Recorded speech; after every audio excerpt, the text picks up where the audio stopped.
네, 기조토론 잘 들었습니다. 후보님 어젯밤 늦게까지 고생 많으셨죠? 방송 토론에 이틀 이어졌는데 잘 봤습니다. 두 후보 토론이 날이 갈수록 점점 치열해지는 그런 느낌인데요. 어제도 역시 내곡동 땅 문제가 토론회에서 가장 큰 화두가 됐던 것 같습니다. 저는 개인적으로 어제 박영선 후보가 제시한 내곡동 땅 그 지도가 눈에 띄었습니다. 문제가 된 땅이 이명박 전 대통령 사저, 그리고 형인 이상득 전 의원 땅, 그 옆에 후보님 처가 땅이 이렇게 붙어있는 지도를 어제 처음 본 건데요.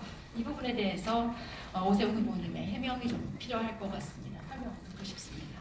예, 어저께 밤늦게 토론을 하고 오늘 아침에 눈 뜨자마자 또 이곳으로 달려왔기 때문에 그 이명박 전 대통령과 이상득 전 이장님 땅이 어느 위치에 있는지, 지도상에 어디에 표시되어 있는지 저는 사실은 잘 모릅니다. 다만 우리 처가의 땅은 이런 형태로 생겼습니다. 처가의 땅이 바로 이 위치에 들어가 있는데요. 위치를 보시면 아시겠지만 이 위치를 제외하자면 여기를 다 잘라내야 합니다. 아시다시피 이런 식으로 아파트가 들어서는 것 주변은 아파트가 들어서고 나면 땅값이 오르죠. 표시해 놓은 것처럼 내곡동 일대의 주변의 현재 시대는 평당 2천만 원의 거래가 되고 있습니다. 따라서 제 처가의 땅이 있었다고 해서 이 땅을 만약에 제척했다면, 다시 말해서 민주당이 초기에 주장했던 것처럼 이 땅을 제외했다면 저희 처갓집은 상당한 돈을 벌었을 겁니다. 아마 10배 가까이 벌었겠죠. 그런데 그런 일은 일어나지 않았습니다. 왜냐하면 제 마음속에 처갓집의 내곡동 땅이 자리하고 있지 않았습니다. 시장 시절에.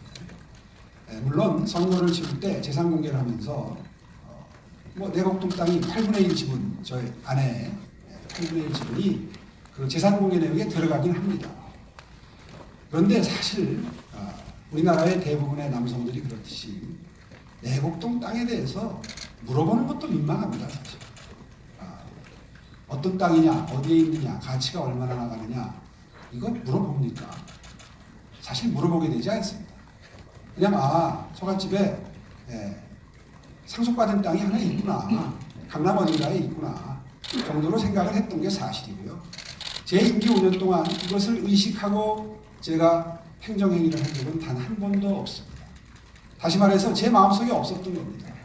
그 해명을 처음에 내곡동 땅의 존재조차도 몰랐다, 이런 표현을 해놓으니까 알았는데 왜 몰랐다고 하느냐, 논쟁이 그쪽으로 옮겨붙는데 하나의 빌미를 제공한 셈입니다.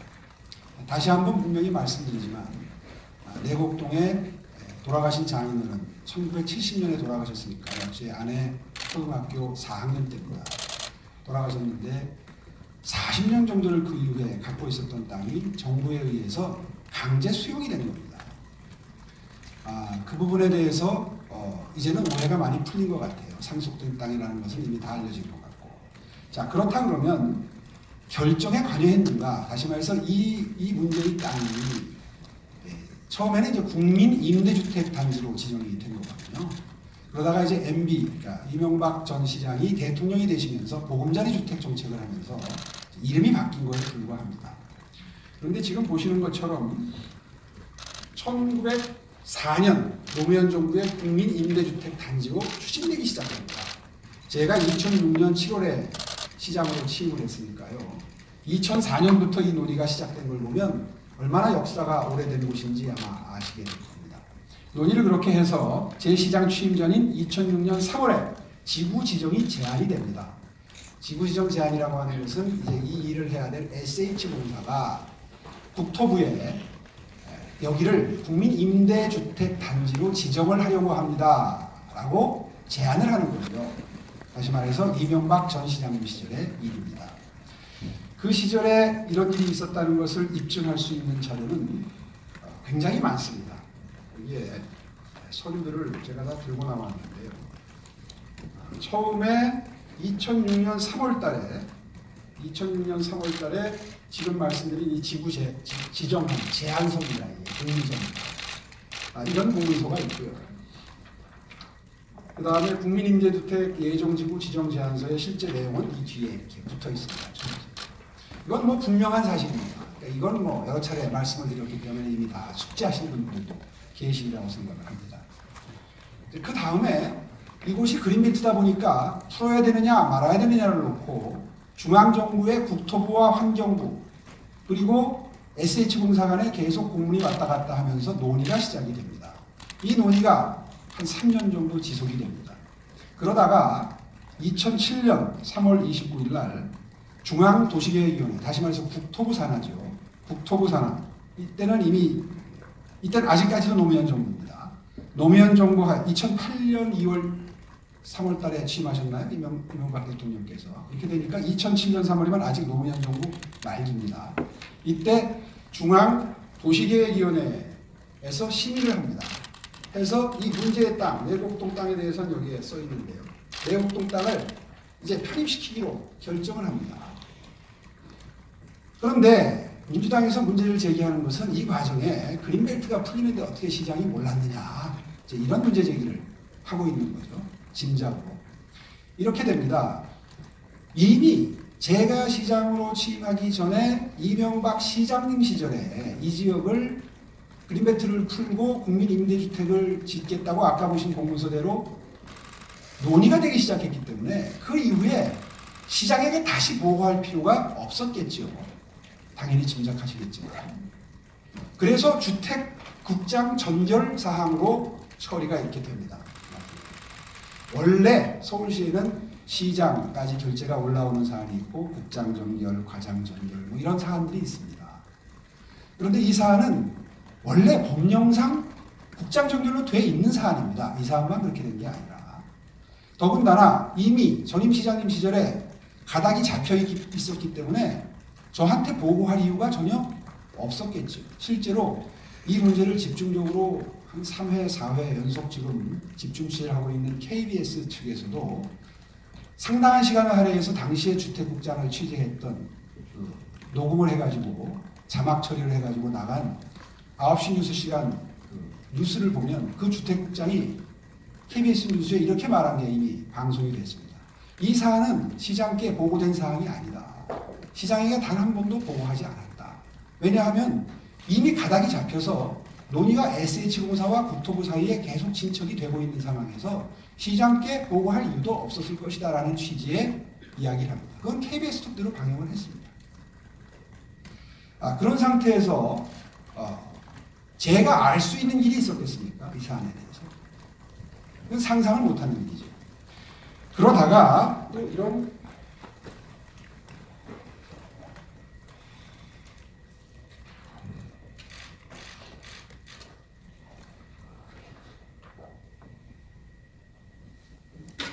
공문서가 등장을 하게 됩니다. 내곡 국민임대주택단지 예정재구 제한 철회. 왜 갑자기 철회가 되느냐? 국민임대주택이 보금자리주택으로 법이 바뀝니다. 그러니까 공무원들은 이런 경우에 형식적인 처리를 해야 됩니다. 왜냐하면 원래 국민임대주택 단지였는데 비슷하게 임대주택과 분양주택이 한 6대4, 4대6 비율로 들어가는 똑같은 사업인데 사업명이 바뀌니까 전부 다 서류를 갈아 넣어야 되는 겁니다. 따라서 이 제한 철회를 하는 과정에서 서울시를 경유하게 됩니다. 이 서류가. 이게 시장까지 들어왔겠습니까? 법이 바뀌어서 이름만 전부 바꿔놓는 형식적인 절차를 거치는 업무를 처리했는데 이것까지 시장 결재를 받았을 리는 저는 없다고 생각합니다. 이 절차 역시 국장 정결로 처리가 됐겠죠. 그렇게 해서 국민임대주택지구로 지정이 시작됐던 일이 보금자리주택으로 바뀌게 됩니다. 그런데 분명한 것은 이 일이 진행되면서 이번에 문제가 되면서 선거 때 천준호 의원이라는 분이 박원순 시장의 비서실장 출신입니다. 이분이 이 문제 제기를 처음으로 제기를 하면서 벌써 한 3주 전에 문제 제기가 됐는데요. 이분이 처음에 이런 기자회견을 합니다. 이 지정을 철회하고 다시 보금자리 주택으로 지정을 해달라는 서울시의 공문이 국토부로 가는 그 서류를 들고 아까 보여드렸던 그 서류, 이 국장정결의 이 서류를 들고 오세훈 시장이 당시에 국토부에 지정을 촉구했다라는 정말 사실관계와 맞지 않는 거짓말 기자회견을 합니다. 제가 법이 바뀌어가지고 서류가 경유하는 관계에 있었는데 제가 지정을 촉구했다라는 표현을 쓰면서 이 사건이 시작이 된 겁니다.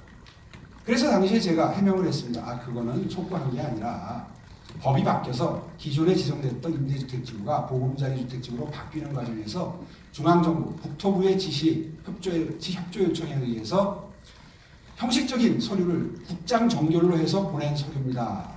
이렇게 해명을 했습니다. 정확하게 해명을 한 거죠.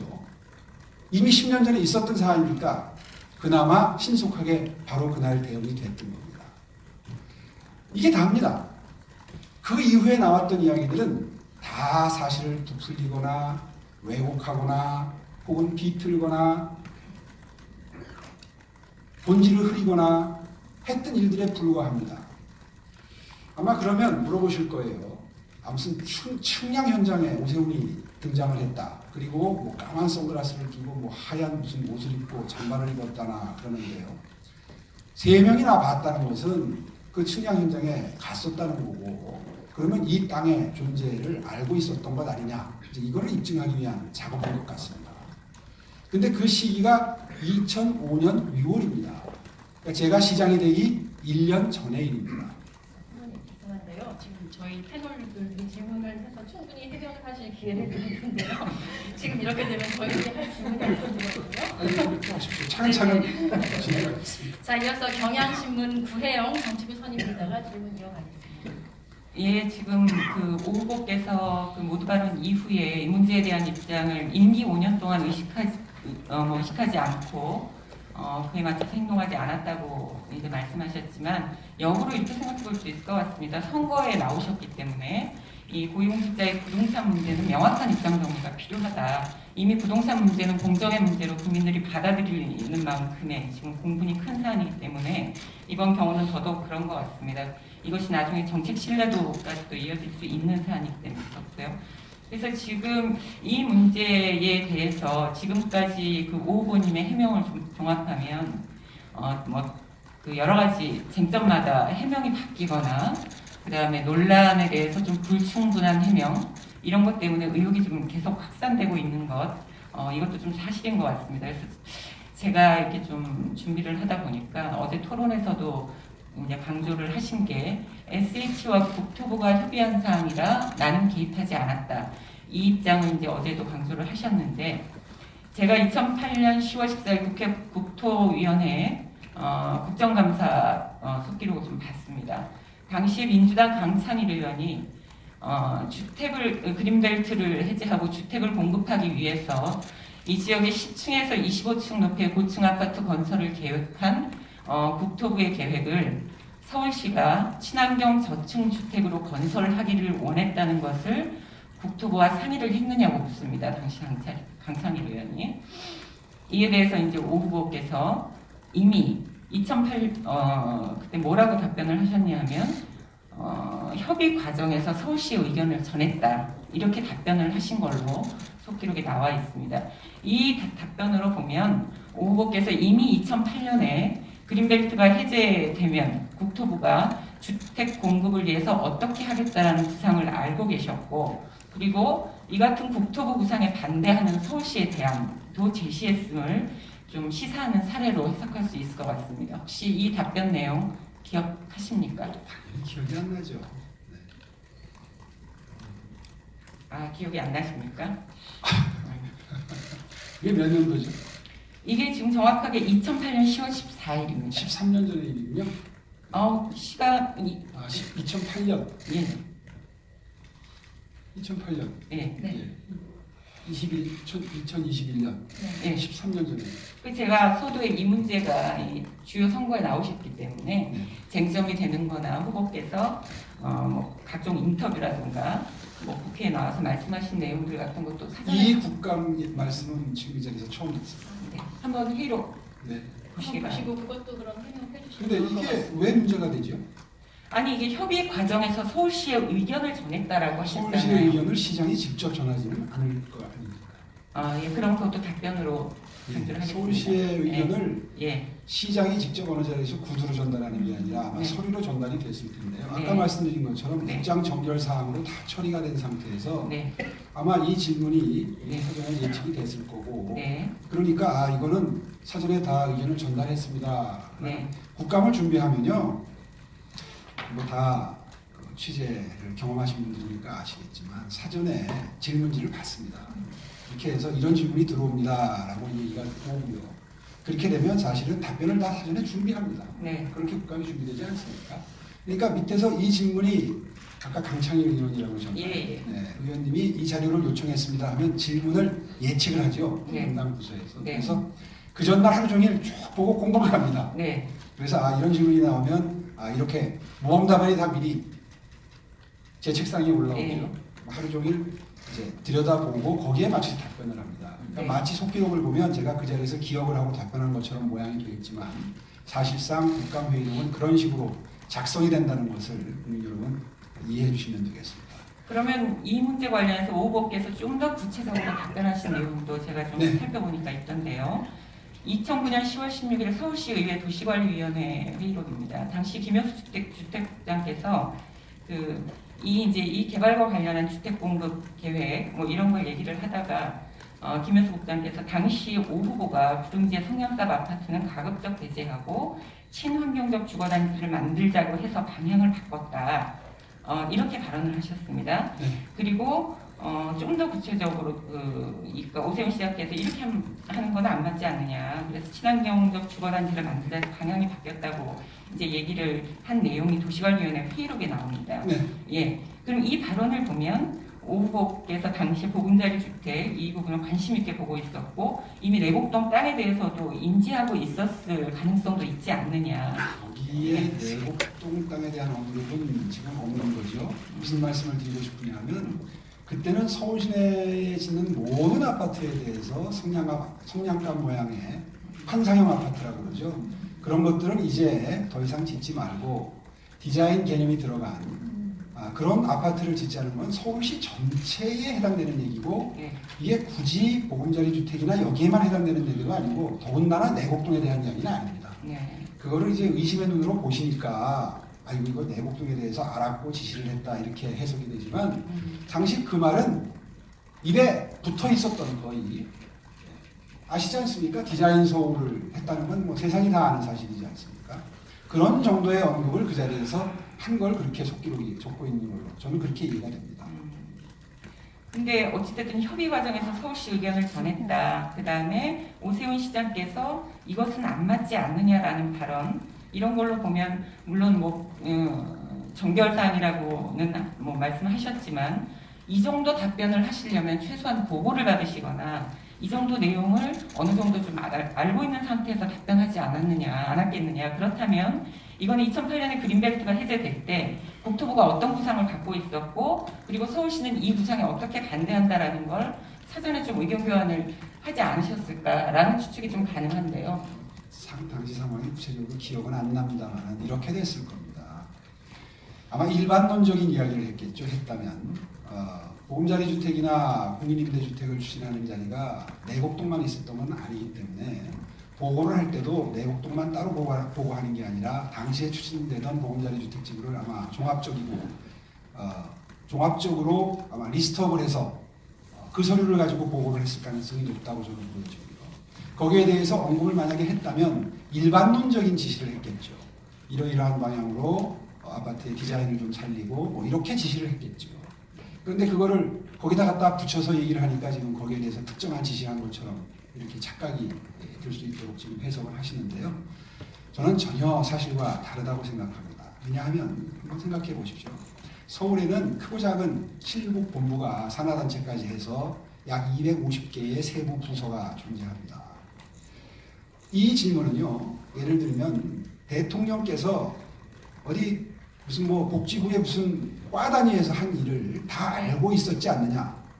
복지에 좀 신경 써라 라고 하니까 그 복지부서에 대한 이야기를 언급한 거 아니냐. 이런 식으로 갖다 붙여서 해석하는 것과 거의 다를 바 없는 그런 해석이라고 생각합니다. 어느 조직이든 총책임을 지는 지휘자는 포괄적이고 보편적인 지시를 합니다. 특정 사업의 경우에 어떻게 해라 구체적으로 얘기하는 건 그건 과장이나 계장이 해야 될 일이지요. 그리고 과장이나 계장이 직접 들어와서 보고하는 일도 극히 드뭅니다. 아주 시급한 현안이거나 하지 않으면 통상 국장님이나 본부장님을 통해서 보고를 하죠. 그런 상황이 시의회 속기록에 그런 식으로 인용이 되어 있다고 해서 이걸 보금자리 주택, 특히 내곡지구를 알고 지시한 것 아니냐.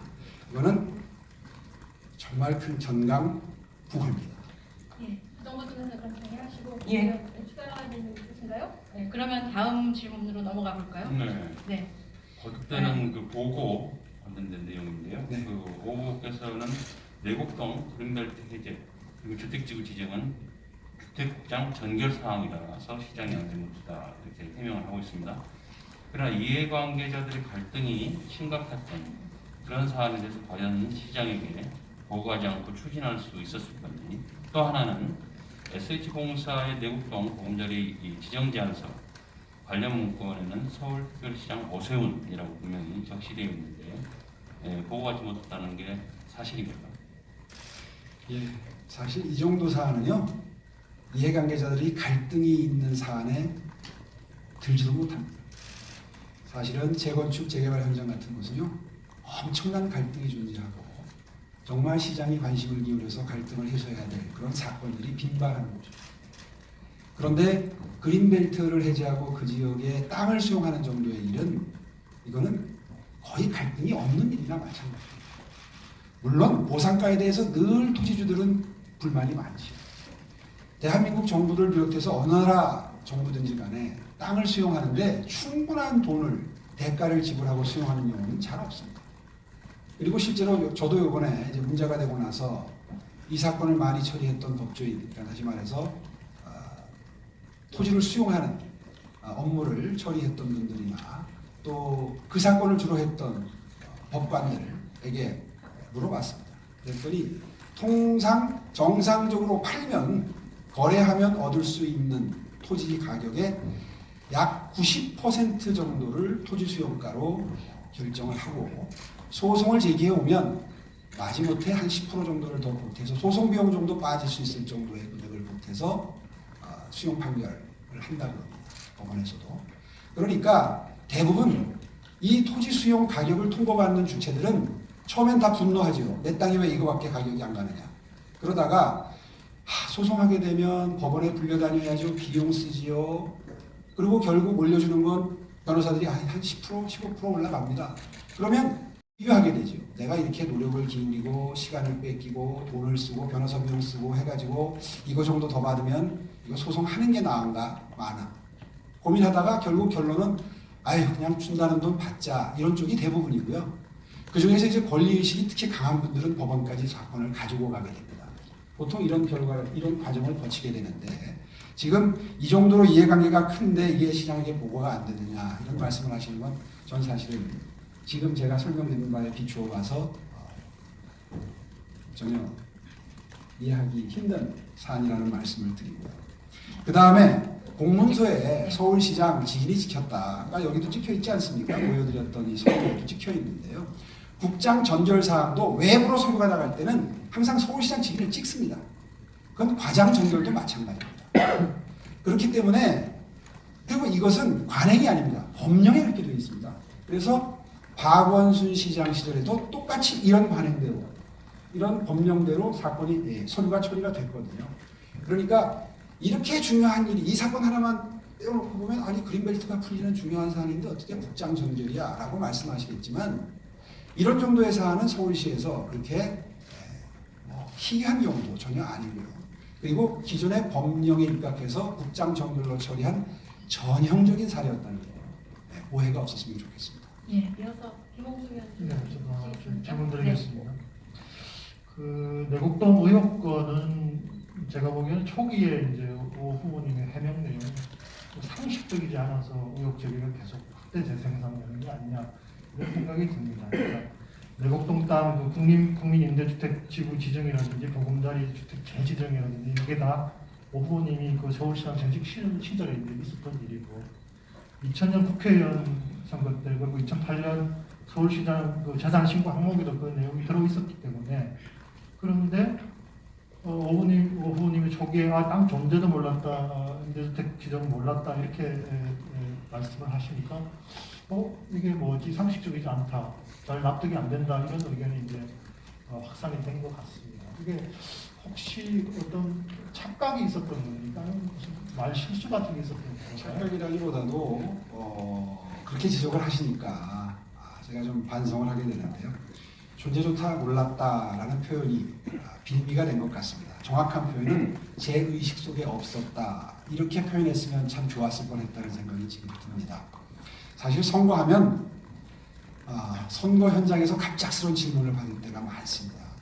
그럴 때 사실은 답변이 하고 싶은 게 있어도 참았다가 돌아가서 캠프에 확인을 지시하고 확인돼서 돌아오는데 적어도 반나절이나 하루 이틀이 걸리죠.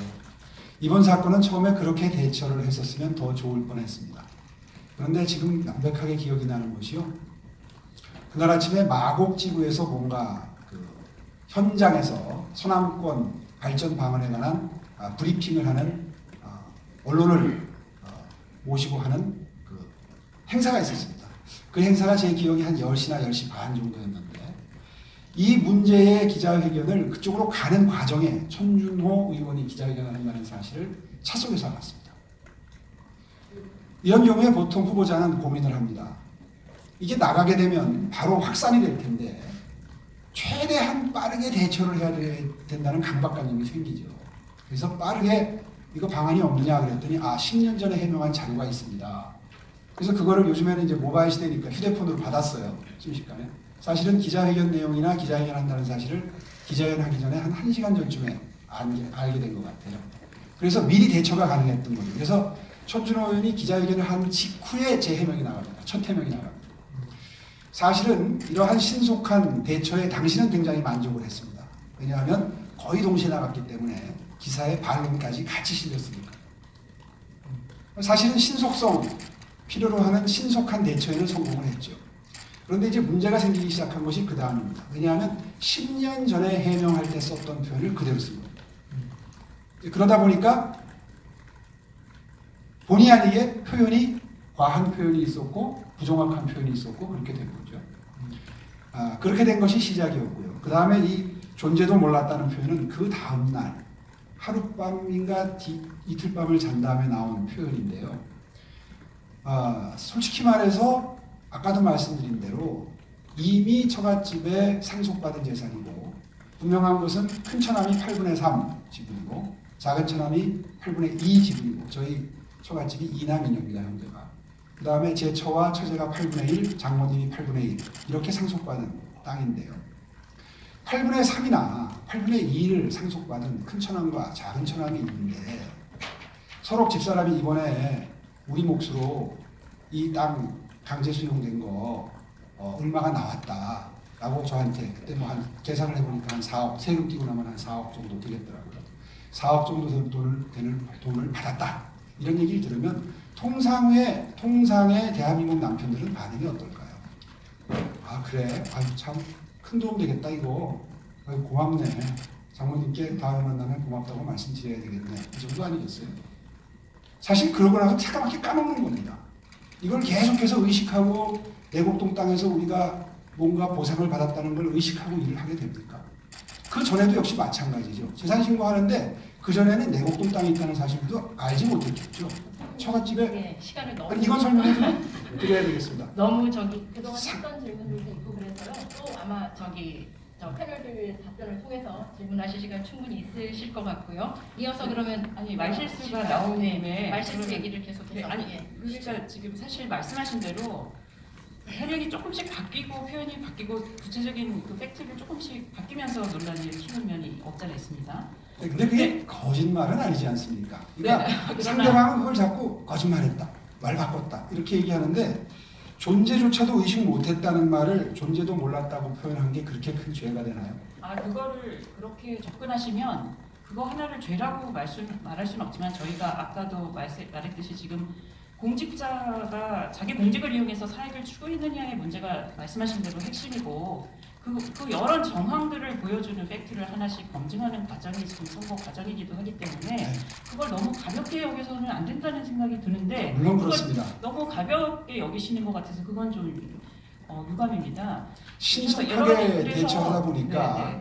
그런 그 네네. 오해 소지가 있는 표현을 하게 됐는데요. 그래서 이게 사실은 이런 상황의 경우에 신속한 대처도 굉장히 필요합니다. 선거공무원에서.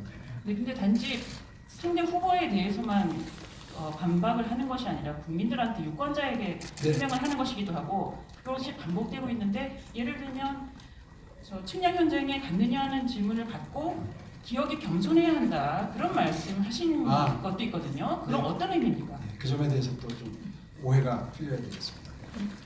사실 이 문제가 제기되고 나서 저희 처갓집은 지금 패닉 상태입니다. 거의 뭐 초토화 상태입니다. 그러니까 너무너무 혼란스러워하고 미안해하고 서로 지은 죄도 없으면서 서로 미안해하는 거예요. 저는 제가 집에 들어가면 제 아내가 제 눈치를 봅니다.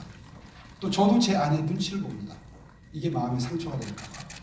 또 장모님은 장모님대로 펄펄 뛰시다가 그러다가 또 그 다음날은 전화해서 걱정하시다가 지금 이런 모습이 온 집안을 지금 힘들게 하고 있습니다.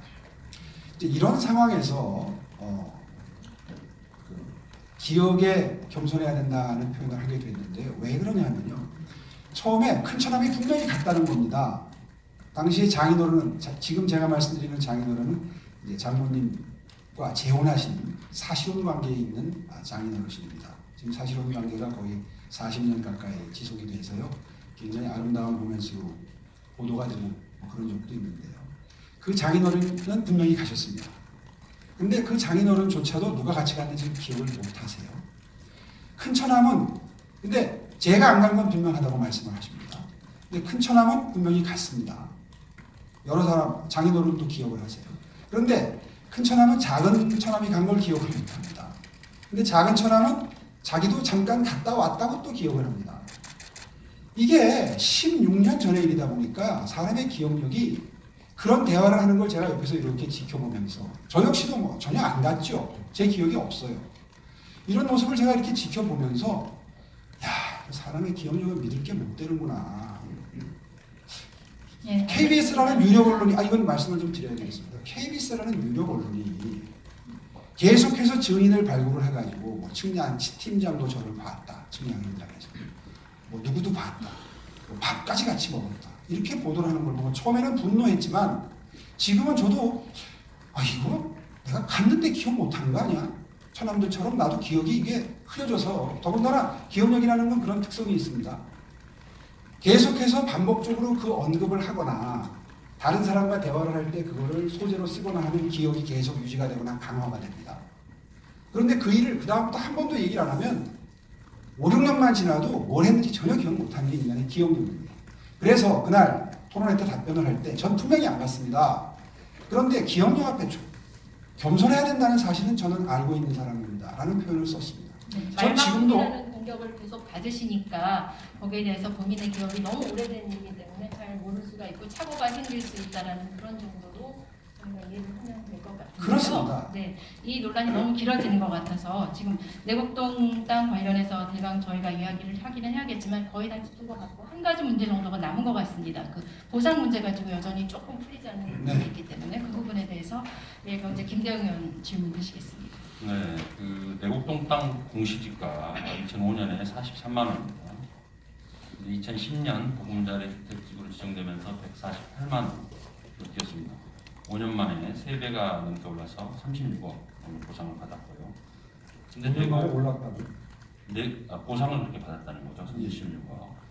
내곡동 땅을 오히려 손해를 봤다 이런 말씀을 한 적이 있으신데 이게 어떤 근거로 그렇게 말씀하시는지요고요. 안 그래도 그 질문이 나올 것 같아서 또 많은 사람들은 이 그린벨트가 풀리고 토지 보상을 받는 것 자체가 혜택이라고 보는 시각들이 많습니다. 전혀 그렇지 않고요. 네, 그러니까 후보님의 시각과 일반인들의 시각이 약간 갭이 제가 설명을 좀 차이가 있는데 그 드리겠습니다. 부분에 대해서 조금 말씀해 주시죠. 이렇게 되죠. 그린벨트가 풀려서 보상을 받게 되면 뭐 이익을 보는 지역도 있을 수 있고 손해를 보는 지역도 있을 수 있지만 정확한 것은 제가 아까 말씀드리다가 시간관계상 제기를 당했는데요. 토지보상 업무를 한 분들 대부분의 공통된 의견은 실제로 팔면 받을 수 있는 가격의 한 10%에서 20% 적은 금액을 정부가 제시하는 게 통례고 소송을 하게 되면 한 15%에서 한 20%까지 더 받는 판결이 나오는 경우가 간혹 있다고는 합니다. 그래서 이건 제가 초기에 해명했던 자료인데요. 이 위치에 이어서 이 토지 보상가입니다. 저희 처가가 받은 게 약 4,443제곱미터, 1,000평이 좀 넘죠. 여기에 평당 271만 원으로 보상을 받았습니다.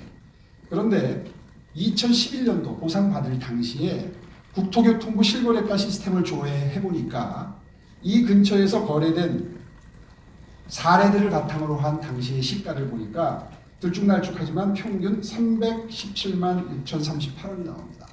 다시 말해서 평당 한 50만 원, 40만 원에서 50만 원을 손해를 본 것이지요. 아마 저희 장모님도 고민을 하셨을 겁니다. 이걸 받고 그냥 말아야 되나? 아니면 더 달라고 이의 신청을 한다거나 소송을 해야 되나? 그런데 이의 신청이나 소송의 길을 걷지 않으셨습니다. 아마 본인도 기억 못하시고 저도 지금 전혀 모르고 있는 상황이지만 속으로는 저는 그렇게 짐작을 합니다.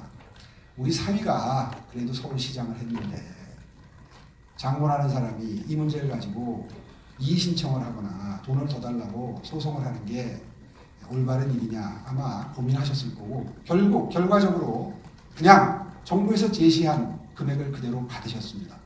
그 정부에서 제시한 보상가를 그대로 받으셨는데 그 금액이 시가보다 분명 평당 4, 50만 원이 적은 금액입니다.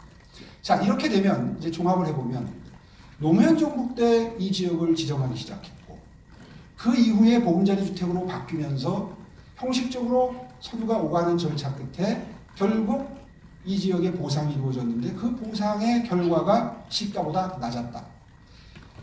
상식적으로 생각해 보십시오. 그린벨트를 풀면서 그린벨트가 풀린 상황을 전제로 가격이 오른 걸 기준으로 보상하는 나라가 있습니까? 그렇게 일하면 국민 혈세를 낭비하는 거죠. 그린벨트로 풀리기 전에 가격을 전제로 보상가를 산정하다 보니까 당시에 보상 시점에 거래되는 금액보다 낮아질 수밖에 없었던 걸 좀 전에 자료로 보시지 않았습니까? 그러면 모든 문제가 다 해명이 된 겁니다. 당시의 시가보다 단 1원이라도 더 받았다면 그러면 당시의 시장의 영향력이 뭔가 거기에 미쳤다고 오해할 소지가 있습니다. 그런데 중요한 것은 시가보다 낮게 보상받았다는 거예요. 그런데 여기에 무슨 오해의 소지가 있다고 이걸 이렇게 서울 시민들은 지금 비전과 정책을 듣고 싶은 시점인데 계속해서 관훈 토론에서조차 지금 거의 45분 동안 이 얘기만 이게 서울 시민 여러분들은 지금 손해보고 계시는 겁니다. 오세훈 시장의 비전을 들을 수 없는 자, 그럼 이런 이제 기준입니다. 비전을 좀 더 들어보도록 해야 될 것 같습니다.